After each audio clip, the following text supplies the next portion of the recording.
Okay, bismillahirrahmanirrahim. Assalamualaikum.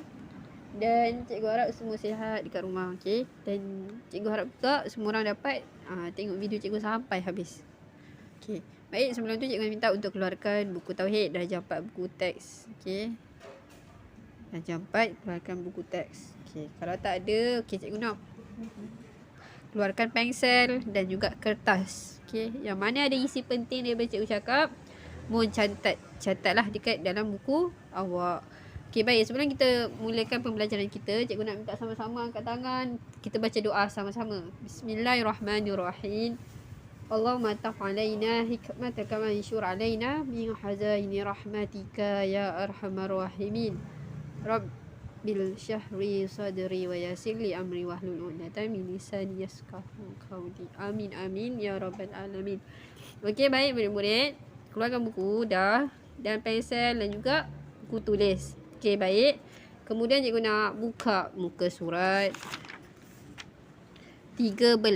Okey, hari ni muka surat 13. Yang ada buku teks boleh buka. Okey, yang tak ada boleh pandang buku cikgu. Okey.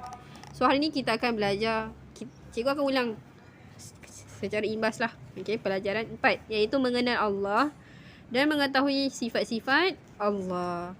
Okey. Mengenal Allah ni apa? Mengenal Allah ni hukum dia apa?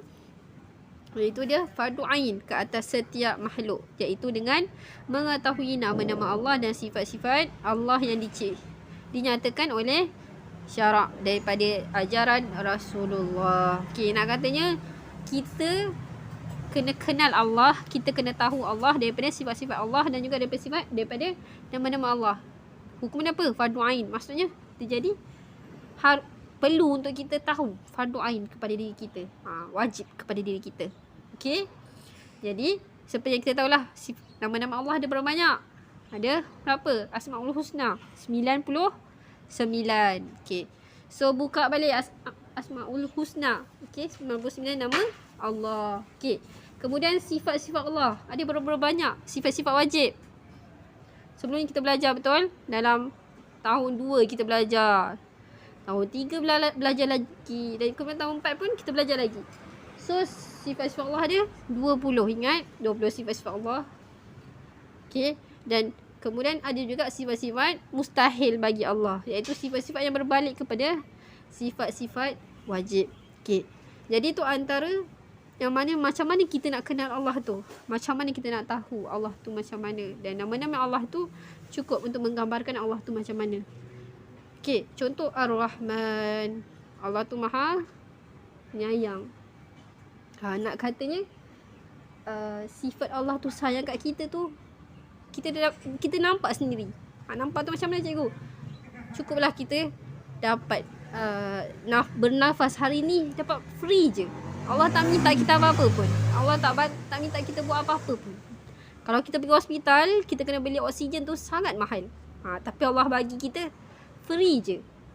Okey, nafas kita. Nak katanya Allah tu maha baik, maha segalanya. Maha penyayang. Okey. Jadi kita teruskan iaitu dengan sifat-sifat Allah yang wajib diketahui. Okey, dalamnya ada 2. Okey, iaitu yang pertama ijmali ataupun secara ringkas. Kita tahu ni Allah tu maha melihat. Allah tu maha mengetahui. Allah tu maha mendengar.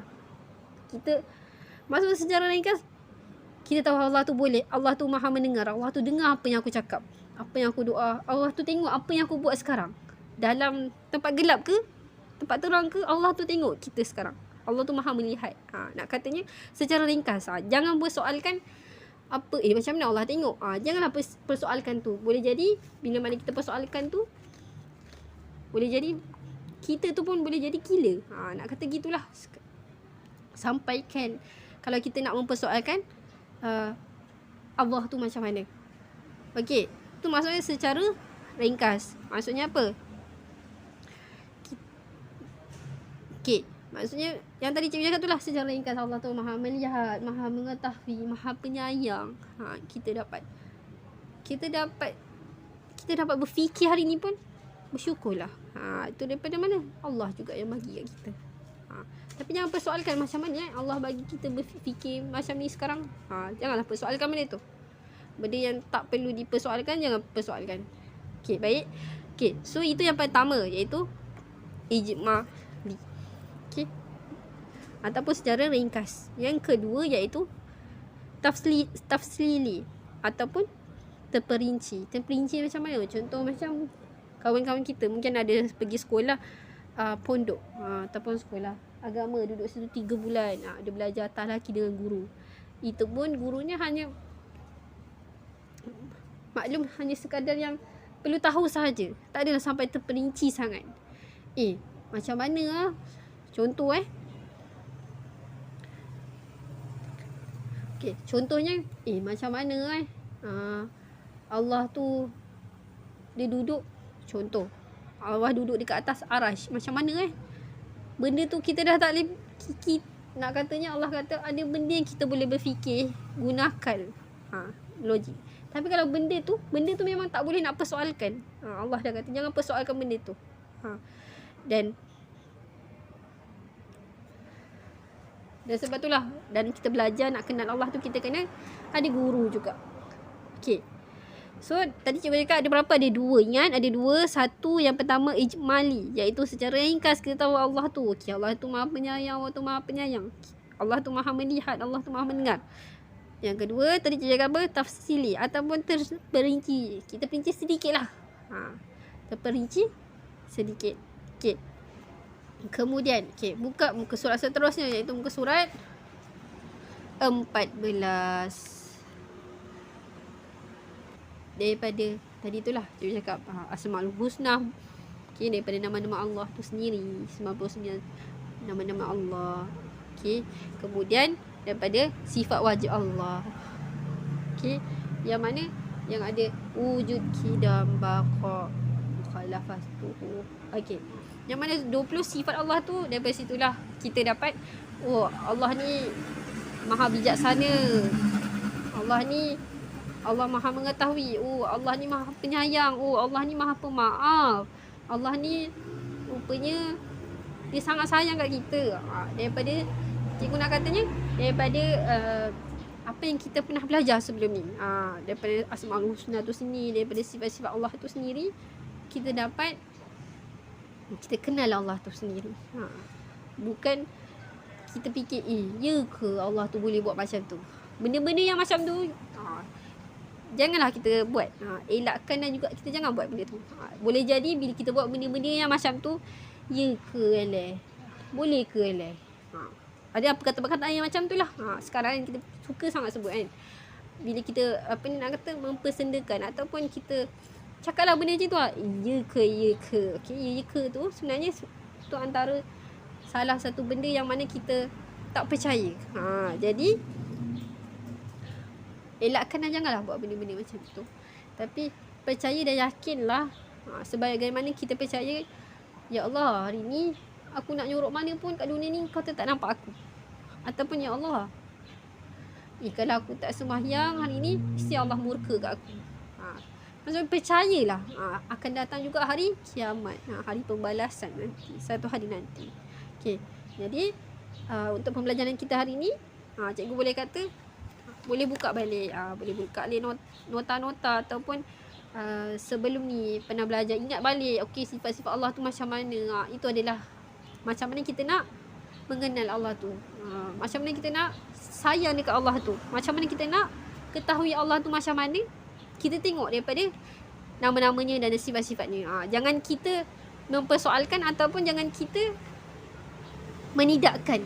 Benda tu memang Allah dah kata Allah tu maha penyayang, Allah tu maha melihat. Yang kita menidakkan, maksudnya ya ke Allah boleh tengok aku, jangan kita menidakkanlah benda tu. Dan itulah nak kata, itulah cara kita ni beriman kepada Allah, dengan kita sayang dekat Allah tu, dengan kita kenal dekat Allah tu. Okey, baik murid-murid. Okey, jadi itu sahaja daripada cikgu, dan cikgu ulang balik. Peperiksaan akan berlangsung naik cuti ni. Jadi cikgu minta untuk ulang kaji balik tajuk sebelum ni. Ada 3 tajuk yang mana akan masuk dalam peperiksaan. Jadi iaitu pelajaran 1. Okey, Mabadi ilmu tauhid. Dan kemudian pelajaran 3, pemerhatian menunjukkan Allah yang menjadikan alam. Dan pembelajaran yang keempat, yang itu hari ni kita belajar, yang cikgu ulang balik, iaitu mengenal Allah dan mengetahui sifat-sifat Allah. Jadi cikgu minta untuk belajar, okay, yang mana boleh catat apa yang cikgu cakap tadi, isi penting, okay, catat, okay, dan cuba ingatkan dia, dan nanti periksa selamat menjawab peperiksaan. Okay, baik. Jadi itu saja daripada cikgu. Sekian, terima kasih dan Assalamualaikum.